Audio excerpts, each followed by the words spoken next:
है? वैराग्य के समय, यानी ये विचार आता है वैराग्य के समय, या इस विचार के समय पर वैराग्य आ जाता है?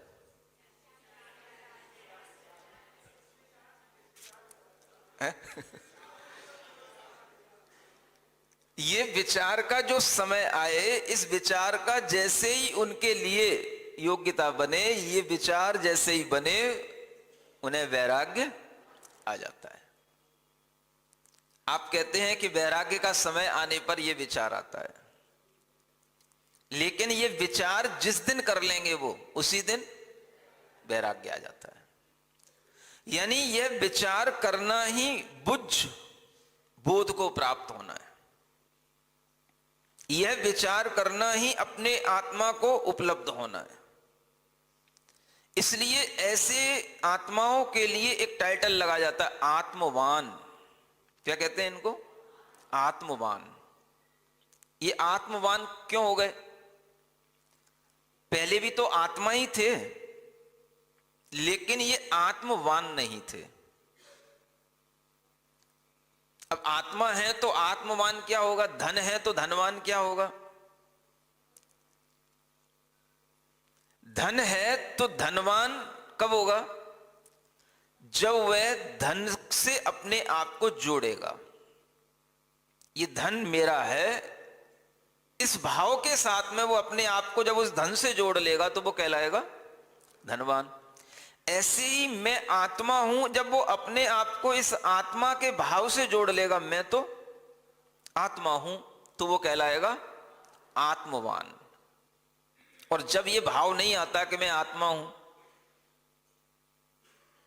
मैं एक राजा हूं, मैं तीर्थंकर हूं, मैं बहुत पुण्यवान हूं, मैं बहुत ही सुंदर हूं, मैं बहुत ही श्रेष्ठ व्यक्ति हूं, ये सब भाव जब तक आ रहे हैं तब तक ये आत्मवान नहीं है, ये मोहवान है। कौन है?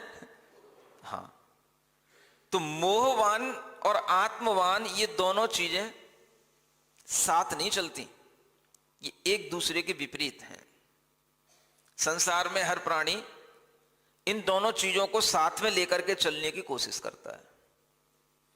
हर दर्शन में, हर धर्म में, हर संप्रदाय में यह व्यवस्था बनाई गई है, भैया अपने कर्तव्यों को करो, अपने घर में रहो और ये भी बोध प्राप्त करते रहो जो हमें शास्त्रों में दिया गया है, और तरह तरह के हमें इन पवित्र ग्रंथों में जो ज्ञान दिया गया है, इस ज्ञान के साथ भी जीते रहो।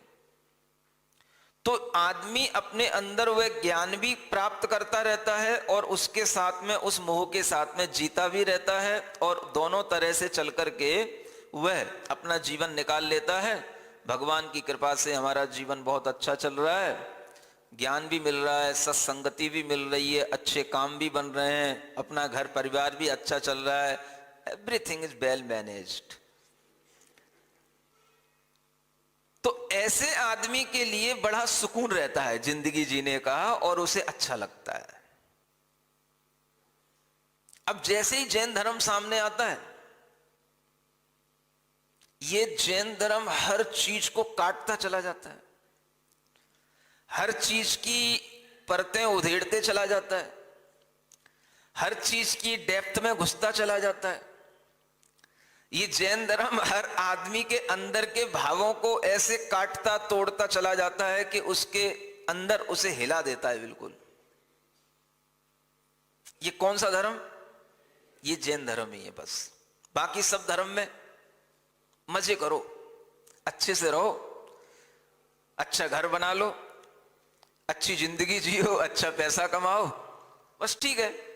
किसी दूसरे का बुरा मत करो, कभी किसी के साथ अन्याय मत करो, कुछ ना करो, अच्छी जिंदगी जियो, ये करते रहो। तो हर धर्म इसको अच्छा कहता है और हर धर्म यहीं पे समाप्त हो जाता है। बस इतना ही अच्छा जीवन है, सत्य के साथ जियो, प्रेम के साथ जियो, सबके साथ हिल मिल करके रहो, किसी की बुराई मत करो, किसी की निंदा मत करो, किसी का बुरा मत सोचो, बस इससे अच्छा जीवन और क्या होगा। तो हर धर्म के अंदर ये अच्छाइयां हैं और इन्हीं अच्छाइयों पर हर धर्म यहीं से शुरू होता है, यहीं पे समाप्त हो जाता है। इससे आगे हर किसी भी धर्म में कोई गति नहीं है। ज्यादा है थोड़ा सा भगवान की भक्ति कर लो, भक्ति में डूब जाओ, ज्यादा है तो भगवान की भक्ति करते करते ध्यान में डूब जाओ, बस इतना ही ठीक है। इससे ज्यादा कुछ भी और करने को होता नहीं है, और इससे ज्यादा करने के लिए कोई धर्म कहता भी नहीं है। अब ये जैन धर्म है, अब इसे क्या कहूं, बड़ा निष्ठुर धर्म है ये। कैसा निष्ठुर? निष्ठुर समझते हो क्या होता है? हाँ, किसी पे दया ही नहीं करता, और कहता है कि सबसे बड़ा धर्म दया करना, इसी जैन धर्म में ही समझाया जाता है। नहीं समझ आ रहा? सबसे ज्यादा अहिंसा और दया के गुणगान जैन धर्म में ही गाए जाते हैं, और जैन धर्म में और घुसते चले जाओ, घुसते चले जाओ, घुसते चले जाओ, तो ऐसा लगता है कि सबसे ज्यादा निष्ठुर यही धर्म है। अब देखो तीर्थंकरों को देखो, कितने अच्छे राजकुमार से घर में बैठे हैं, है ना, और एक सम्यक दृष्टि है, और सम्यक दृष्टि जीव के लिए क्या पुण्य क्या पाप, है ना। अपने आप सब जिसका भाव सब जीवों के प्रति कल्याण का है, सब जीवों के प्रति दया का भाव है, सबके लिए वह हितकर सोचने वाले हैं, हितकर करने वाले हैं, और घर में रहकर के भी वो बिल्कुल घर से निर्लिप्त हैं। कोई उनके अंदर किसी भी व्यक्ति का या वस्तु का कोई मोह नहीं है, सब में वह शांत हैं, कभी गुस्सा नहीं करते, कभी मायाचार नहीं करते, कभी परिग्रह की कोई लालसा नहीं रखते। अब ऐसे जीव को भी ये धर्म संबोधन देने लग जाता है। क्या सुन रहे हो? हाँ, ऐसे जीव को भी यह गाथाएं प्रेरित करने लग जाती हैं। रे जीव मां मुझ। अब क्या मां मुझ? इतना अच्छा जीवन चल रहा है, किसी भी गृहस्थ का इतना अच्छा जीवन नहीं होगा जितना अच्छा जीवन एक तीर्थंकर का घर में रह करके होता है। कोई पाप नहीं, न पाप का विचार है, न कोई पाप का कार्य है, न कोई हिंसा है, न परिग्रह है, और न उन्हें किसी से मोह है कि भाई इंद्र आया है, अब तू बहुत देर तक मेरे साथ रहा, अब क्यों जा रहा है, यहीं पर रहना, मेरे साथ में ही रहना, अच्छा लग रहा था, अब तू मुझे छोड़ के कहां स्वर्ग में जा रहा है। तो वो कह रहा है नहीं नहीं, अब मैं फिर आऊंगा आपके बाद, जब दोबारा आपका जब कोई कल्याणक होगा ना तब मिलूंगा, तब आऊंगा, तब तक के लिए सी ऑफ। तो उन्हें उससे कोई मोह उत्पन्न हो जाए कि नहीं नहीं तू मत जा, यहीं रुक जा, रह जा, अच्छा लग रहा था, बहुत रोजाना अच्छा अमृत खिलाता था, वो अमृत की व्यवस्था तो मैं दूसरों से करवा दूंगा, लेकिन मुझे जाना है, मुझे और भी दूसरे काम है, तो वो चल देता है। तो ये कभी दुखी होते हैं बालक? नहीं समझे? ये रोजाना हमें खिलाते हैं, पिलाते हैं, अमृत दिलाते हैं, और तरह तरह से हमारी जो है सेवा करते हैं और देख रेख करते रहते हैं। ये इंद्र अंकल जी आए थे, अब ये जा क्यों रहे हैं? इंद्र भी अंकल जी बन जाएंगे ना बच्चे के लिए।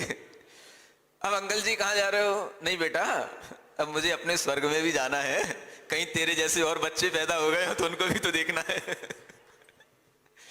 उनके भी तो कल्याण करना है, और भी काम है मुझे, एक तेरे साथ रहने का थोड़ी ना है। तो फिर यहां कौन रहेगा? नहीं नहीं, मैं अपने बहुत सारे सेवकों को लगा दूंगा, तो चिंता मत कर, अमृत तुझे रोजाना मिलेगा। तो बच्चा दुखी हो जाए, अंकल जी, मम्मी मम्मी मम्मी, अंकल कहाँ गए? महावीर पूछ रहे चित्रशिला से, मम्मी अंकल जी कहाँ गए? वो रोजाना आते थे, देखने में अच्छे लगते थे, बड़ी सेवा करते थे, मुझे ऐरावत हाथी पे बिठाते थे, घुमाते थे, वो अंकल जी कहाँ गए? क्या सुन रहे हो? अब उस बेटे को इतना भी मोह नहीं है, ये समझो आप, उसको उन अंकल से भी मोह नहीं है। आपका बेटा होता तो बेटा क्या, आप भी होते तो कम थोड़ी ना होते। एक बार अगर कोई ऐरावत पे घुमा दे तो क्या आप ऐरावत से फिर उतरना चाहोगे क्या? ये बताओ। अच्छा एक बार कोई फ्री में भी आपको कोई अच्छी गाड़ी में बिठा ले और घुमा दे, और फिर एकदम से घुमाने के बाद में कहे भाई चलो आ गया अपना स्थान, अरे इतनी जल्दी आ गया। तो उसको न ऐरावत से मोह है, न इंद्र से मोह है, न घर में किसी से मोह है। अब ऐसे जीव को भी ये आचार्य छोड़ नहीं रहे। नहीं समझ में आ रहा? ये गाथाएं छोड़ नहीं रही, उसको भी ये संबोधन दे रहा है। उसके लिए भी संबोधन है कि नहीं? ये संबोधन कब तक चलेगा? हाँ, जब तक कि वह बिल्कुल आत्मवान हो ना जाए। एक मोहवान और एक आत्मवान। आत्मवान यानी बस आत्मा ही तेरी हो तो आत्मवान। जैसे धन तेरा होता है तो तू धनवान हो जाता है, ऐसे ही आत्मा तेरी हो जाए तो आत्मवान। मोह तेरा है तो मोहवान। अब दुनिया को तो लगता है कि इनको कोई मोह है नहीं। नहीं समझ आ रहा? तीर्थंकरों के लिए जब भी कोई उनका चरित्र चित्रण किया जाता है, कभी किसी ने सुना, किसी पुराण में देखा, कभी कहीं लिखा हो कि इनको कोई मोह होता है? देखो, एक बड़ी बात समझने की है। पुराण ग्रंथ